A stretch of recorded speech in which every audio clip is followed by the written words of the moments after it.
성도님들 요즘 이렇게 뉴스를 혹시 들으면 정치 얘기가 참 많죠. 여기도 그렇고 또 한국은 우리 고국 대한민국은 두말할 나위도 없이 정치 얘기가 이렇게 많이 나옵니다. 그래서 뉴스를 보기 싫을 때도 있고 유튜브 앱을 막 지우기도 하고 저도 그러는데 이 생각을 해봅니다. 그런 상황 속에서 그리스도인으로서 가져야 할, 취해야 할 태도가 무엇일까? 좀 고민을 해보죠. 정치에 관여할 수 있을까? 그럼 어떤 목소리를 내고 나는 어떤 스탠스를 취해야 될까? 또 교회 안에도 다양하게 정치적인 그런 다른 성향을 가진 분들이 있는데 어떻게 해야 될까? 두 가지를 선택할 수 있는 것 같아요. 하나는 그냥 내가 할 일이 아니고 기도하는 수밖에 없겠다. 아니면 적극적으로 또 행동할 수도 있고. 근데 둘 다 이게 많은 사람들에게 공감을 얻지는 못하는 것 같습니다. 왜 기도만 하느냐 이렇게 얘기할 수도 있겠죠. 그리고 왜 그렇게 극단적으로 과격하게 행동을 하느냐. 그리고 성경을 그렇게 왜곡해서 잘못되게 행동하느냐. 이런 비판, 비난, 판단을 받을 수 있겠죠. 근데 기도라는 거를 생각해 봅니다. 기도한다는 것 자체도 참 귀한 거죠. 사실 또 얼마나 기도할까? 이 나라 또 고국의 정치 상황을 위해서 쉽기도 하지만 기도하는 것 자체도 참 귀하지만 기도를 하는 목적은 하나님 말씀대로 살아가야 하기 때문에 그렇지 않습니까? 우리가 어떻게 살아가야 한다는 걸 알고 무엇을 해야 될지, 무엇을 하지 말아야 될지 잘 아는데 삶이 참 버겁습니다. 우리의 성품, 우리의 인격이 그 정도가 되지 않죠. 속도 좁고 생각하는 그런 한계도 있고 그렇기 때문에 기도하는 거죠. 하나님 지혜를 주십시오. 올바로 분별하게 해주십시오. 어떻게 행동할 수 있는지 가르쳐 주십시오. 그리고 옳다고 분명히 확신하는 것들을 참된 방법으로 말하고 행동하게 도와주십시오. 우리가 약하니까 못하니까 기도를 하는 것이겠죠. 그러다가도 또 갈등이 생기고 혼란스럽기도 합니다. 실수하고 낙심하기도 하고 시험에 들기도 합니다. 정의롭게 살아가라고 부름 받았는데 그렇게 살지 못하는 나의 모습 그리고 어떤 공의 하나님의 그 성품인 정의 이런 것과 참 동떨어져 있는 것 같은 모습들. 이 성경도 그냥 이렇게 뚝 우리 삶에 떨어진 게 아니라 이 이야기들이 사실은 다 정치적인 상황하에 있지 않습니까? 또 왕정시대, 대제국의 어떤 치하에서 일어났던 일들, 신약 성경에도 그 로마 제국 밑에서 있는 일들, 그러니까 전혀 별개로 떨어뜨릴 수는 없는 노릇입니다. 그러면서 저 자신을 이렇게 보면서 내가 너무 성경하고 신학 서적만 보나? 목사니까 어쩔 수 없지만 기도만 하나? 싶기도 하고 그렇다고 그렇게 막 많이 하나?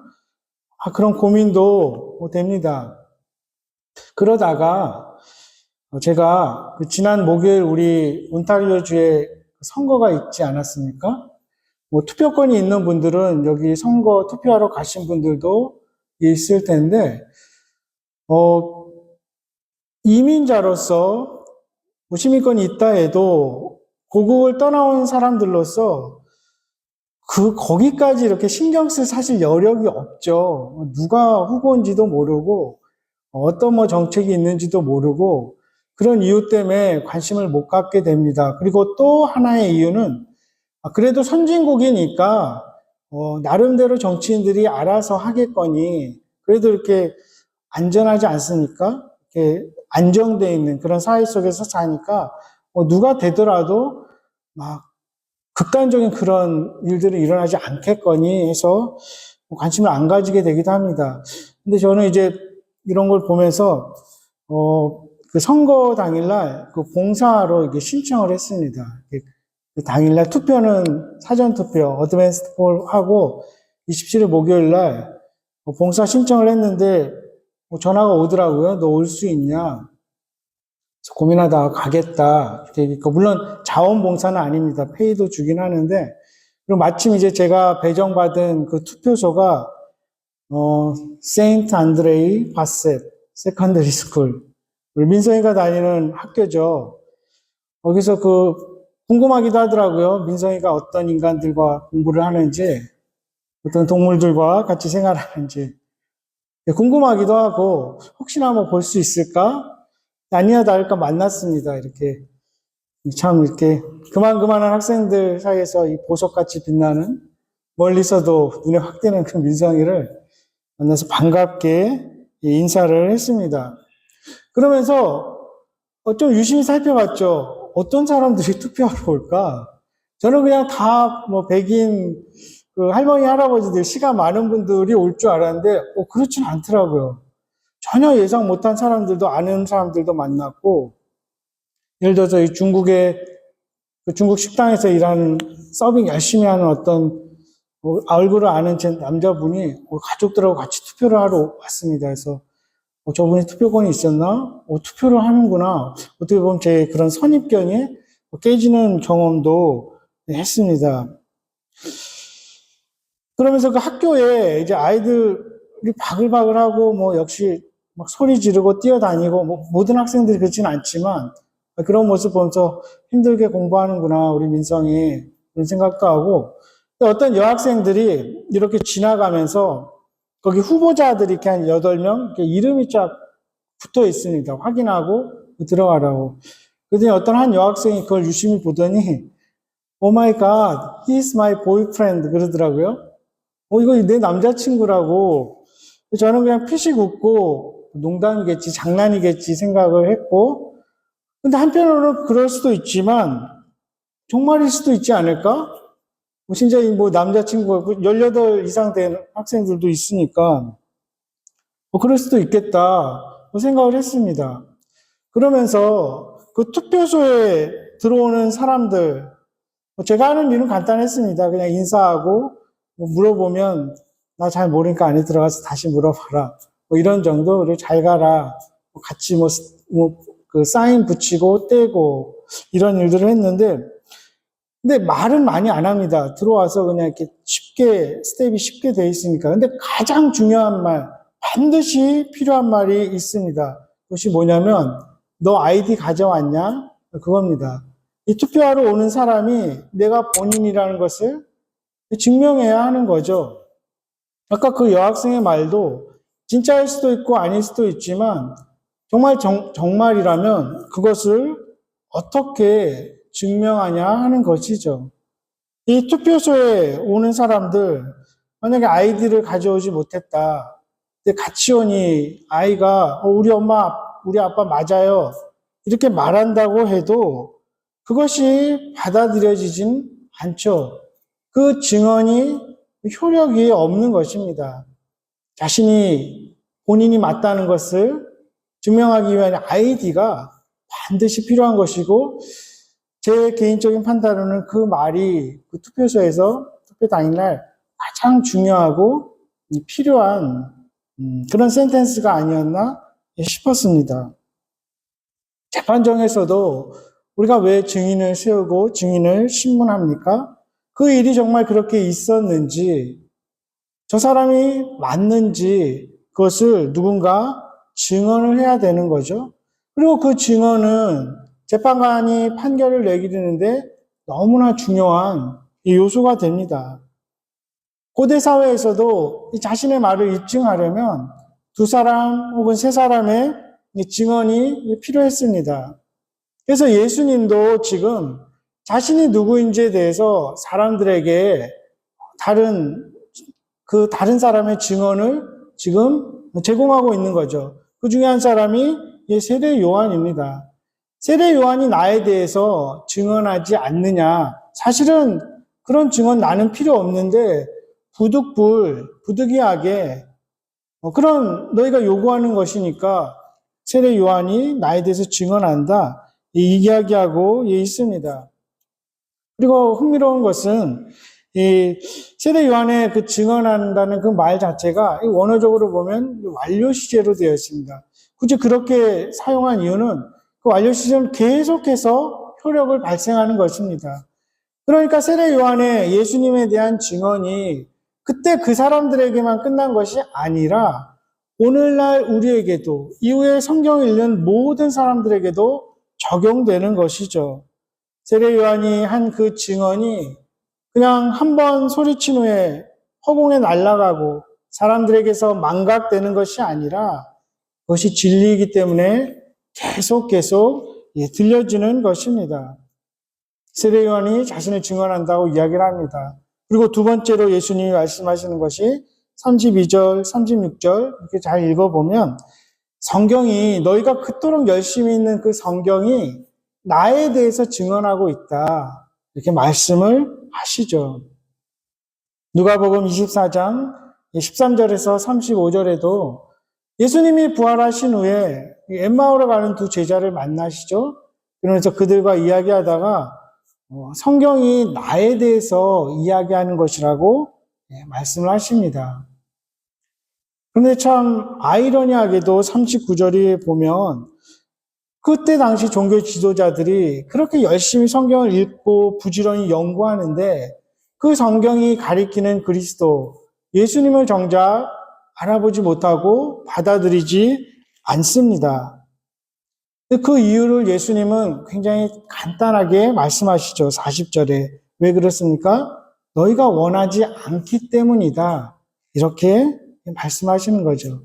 즉 성경이 믿어지고 어떤 논리적으로 받아들여지고 이성적으로 판단이 되고 이거는 어떻게 보면 둘째 문제고 또 그렇게 접근하는 걸 원하지 않고 예수님을 받아들이고 그렇지 않는 것 논리와 이성과 지식의 문제가 아니라 마음과 의지의 문제라는 거죠. 너희가 원하지 않기 때문에 믿어지지 않고 나를 받아들이지 않는 것이다. 이렇게 나무라고 계십니다. 그 외에 36절에는 예수님께서 어떤 증거를 대십니까? 그런 것들보다 자신이 행한 그런 표적들을 증거로 내세우고 있죠. 죽은 자를 일으키시고 눈먼 사람을 보게 하시고 걷지 못하는 자를 걷게 하시는 것. 이것이 증거다. 또 말씀하십니다. 그뿐만 아니라 하나님께서 굉장히 도발적인 그런 발언이죠. 당신은. 하나님께서 친히 아들인 나를 증언하신다. 그분이 나의 아버지이기 때문에 그 말씀을 하시죠. 실제 예수님께서 세례받을 때도 그러고 변화산 상에서도 그 음성이 들리죠. 이는 내 사랑하는 아들이다. 이의 말을 들으라. 이런 것들을 복음서 기자들이 적어 놓았습니다.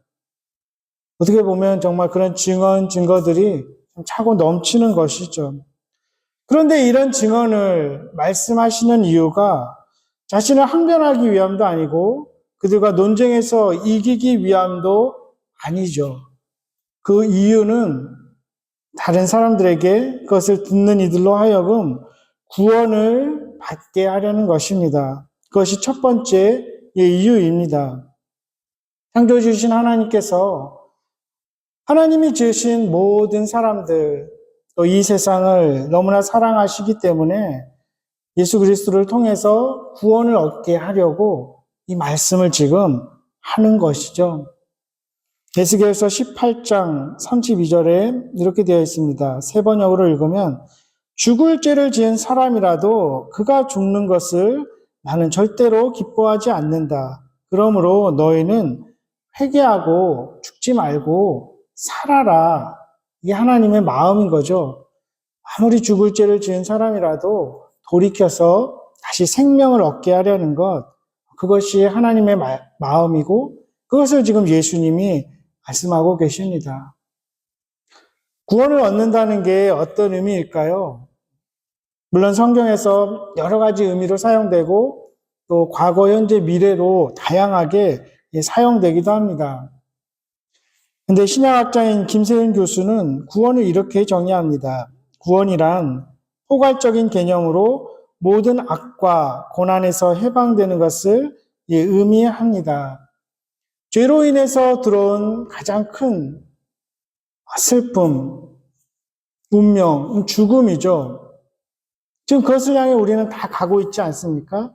그것뿐만 아니라 우리 안에 일어나는 어떤 아픔, 고통, 싸움, 어떤 갈등들, 이런 모든 것들이 그 죽음의 증상이라는 거라고 이야기를 합니다. 예를 들어서 우리가 감기에 걸리면 증상이 나타내죠.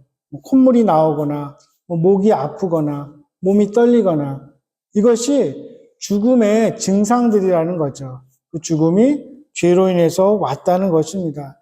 근데 거기서 해방되는 것, 거기서 건져지는 것, 그것을 구원이라고 말합니다. 그렇기 때문에 죽음을 향해 가고 있지만 우리는 죽어서도 다시 산다는 것을 말씀하고 있는 것입니다. 그리고 그 구원은 꼭 죽음 후에 이루어지는 그런 차원의 일은 아니죠. 우리가 살아가면서도 그 구원의 어떤 적용은 계속해서 발견될 수 있습니다. 구원을 받으면 다른 표현으로 하나님의 자녀가 되는 것, 또 주권이 우리에서 하나님께로 전이되고 하나님의 양자로 받아들여지고 하나님과 화해되고 이런 다른 표현들을 쓸 수 있지만 그것이 이루어지면 우리가 그 가운데에서도 다시 회복될 수 있다는 거죠. 그리고 그것을 맛보지 않고 설사 그런 것들이 있다고 하더라도 우리의 어떤 존재나 정체성, 우리의 영원한 삶을 좌지우지하고 결정짓지 못한다는 것입니다. 설사 그런 증상들이 나타난다고 해도 우리가 감기에 걸려서 그런 증상들이 나타나지만 그걸로 죽지 않지 않습니까? 그것을 이야기하고 있는 것이죠. 또한 그뿐만 아니라 구원을 받게 되면 우리가 그리스도와 연합한다 이런 표현들을 씁니다. 즉 예수님이 어떤 분인가 하는 것이 내가 누구인가 하는 것과 일치가 된다는 것이죠. 예수님이 했던 말과 행동, 그것이 내가 하는 말과 행동이 된다는 것입니다. 그래서 구원을 이루어갈 때 점점 예수님을 닮아가고 예수님의 말과 행동이 나의 말과 행동, 나의 삶이 되어간다는 것입니다. 물론 우리의 죄성이 여전히 이 땅에서 남아있기 때문에 그게 들쑥날쑥 하기는 하겠죠. 그렇기 때문에 두 번째로 예수님께서 이 말씀을 하시는 이유는 우리가 그런 제한된 자원 속에서 죄로 인해 어쩔 수 없는 그런 죽음에 갇혀있는 인생이 아니라 하나님께 의존하고 하나님과 올바른 관계를 가짐으로 인해서 우리의 유한함이 아니라 하나님의 그 무한하신 자유, 하나님께서 주시는 자유, 은혜, 기쁨, 그 사랑을 누리게 된다는 것입니다. 그리고 그것을 누리게 하기 위해서 주님께서 지금 이 말씀을 하시는 것이죠. 구원을 얻어서 참된 기쁨, 평강, 은혜의 삶을 살아가게 하시기 위함입니다. 요한복음 10장에서 예수님이 자신을 양을 위해서 목숨을 내어주는 목자로 비유하시죠. 그러면서 내가 여기에 온 이유가 양들로 풍성함을 얻게 하기 위해서, 생명을 누리게 하기 위해서 왔다라고 말씀하십니다. 물론 이 말씀이 나 혼자만 잘 먹고 배불리 사는 그런 것을 의미하지는 않죠. 복음을 받아들이는 우리 모두가 함께 풍성해지는 그러한 삶을 말하는 것입니다. 그 삶을 누리게 하기 위해서 여기 오신 것을 말씀하십니다.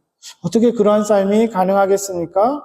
우리가 구원받았기 때문입니다. 구원을 얻고 있기 때문이죠. 그 구원을 완성을 향해 가고 있기 때문입니다.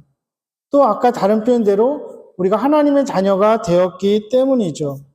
그래서 그분이 가지고 있는 모든 것들이 우리의 것이 되고 그것이 삶 가운데 나타나고 마침내 상속받게 되는 것, 그로 인해서 그것이 가능하게 됩니다. 그리고 그것을 영생이라고 표현합니다. 즉 영원한 삶이 그냥 물리적으로 시간을 쭉 늘여놓은 그런 지루한 그런 단조로운 의미가 아니라 그러한 풍성함을 무한한 하나님의 그런 자원을, 사랑을 누리는 삶, 이 땅에서도 누리는 삶, 그것을 영생을 누린다고 성경은 표현합니다. 그것을 위해서 지금 예수님이 이 말씀을 하시는 거죠. 이런 증언들을 하시는 것이죠. 구원을 받고 영생을 얻는다는 것, 우리가 지혜가 없어서 불안해하고 능력이 없어서 두려워하고 시간적으로 제한이 되어 있어서 계속 그저 죽어가는 인생이 아니라 영원한 하나님의 사랑, 그 은혜에 잇대어서 그 안에서 살아가는 것, 언젠가는 마침내 완성될 그 영원한 삶을 이 땅에서도 누리며 맛보고 살아가는 것, 그것을 위해서 예수님이 지금 이 증언을 하고 계시는 것입니다. 마지막으로는 예수님께서 이 말씀을 하시는 이유는 우리도 하나님이 우리를 위해서 증언하시고 예수님이 증언하시는 것, 그 삶을 우리도 살아가게 하기 위함입니다. 우리도 복음을 삶으로 증언하면서 살게 하시기 위함이죠. 진리를 삶으로 실천하며 살게 하시기 위함입니다. 그래서 우리가 간증을 할 때 그것을 다른 말로 증언, 테스티모니라고 하지 않습니까? 하나님께서 나의 삶에 이렇게 일하셨다. 하나님이 이렇게 살아계시다. 다른 사람들 앞에서 그것을 나의 삶을 이야기하면서 증언하는 것입니다. 삶이라는 것이 말로 증명되지 않지 않습니까? 세상 사람들의 평가나 판단으로도 우리의 삶이 증명되는 것이 아닐 것입니다. 이 사람의 판단이라는 것이 얼마나 다릅니까? 그리고 그릇된 판단이 얼마나 많습니까? 나 한 사람을 두고 사람마다 평가하는 게 다 다르지 않습니까? 그런 사람들의 평가, 말, 내가 하는 변명, 이런 걸로 판단되지 않죠? 우리의 삶으로서 내가 누구인지를, 우리가 그리스도인임을 드러내는 것입니다. 오늘 36절에 예수님이 이렇게 말씀하시죠. 내게는 요한의 증거보다 더 큰 증거가 있으니 아버지께서 내게 주사 이루게 하시는 역사, 곧 나의 하는 그 역사가 아버지께서 나를 보내신 것을 나를 위하여 증거하는 것이다. 좀 한문이라 어려운데 이 역사 히스토리가 아니라 그냥 원어 헬라어로 에르곤입니다. 일이라는 것이죠. 내가 지금 살아가고 있는 그 모습, 삶 자체를 말합니다. 우리의 삶 자체로 진리가 증거된다는 것이죠. 복음이 증명된다는 것입니다. 그것보다 더 좋은 증거가 없겠죠. 어떤 면에서는 살아내는 것, 그것이 유일한 증거이고 증명일 수 있습니다. 그리고 그와 같은 삶을 우리가 살아갈 때 하나님도 계속해서 우리의 온전한 증인이 되어 주실 것입니다. 예수님께서 이 말씀을 하시는 이유, 듣는 모든 이들로 하여금 돌이켜서 회개해서 심판에 이르지 않고 구원을 얻게 하려는 것입니다. 예수님이 다만 이 말씀을 하시는 이유는 그때 그 말씀을 듣는 이들에게나 오늘 이 땅에서 살아가는 우리들, 또 그 말씀을 듣는 그 누구라도 구원을 얻고 참된 자유와 기쁨과 평강, 하나님이 주시는 은혜와 풍성함을 누리게 하시기 위함입니다. 그리고 이 말씀을 하시는 예수님의 음성에 우리도 늘 귀를 기울이고 믿고 따르고 순종하며 살아갈 수 있기를 소망합니다. 우리의 삶으로 예수님과 복음을 증언하며 살아가는 복된 리디머교회 성도님들의 삶이 되기를 주님의 이름으로 축원합니다. 기도하겠습니다.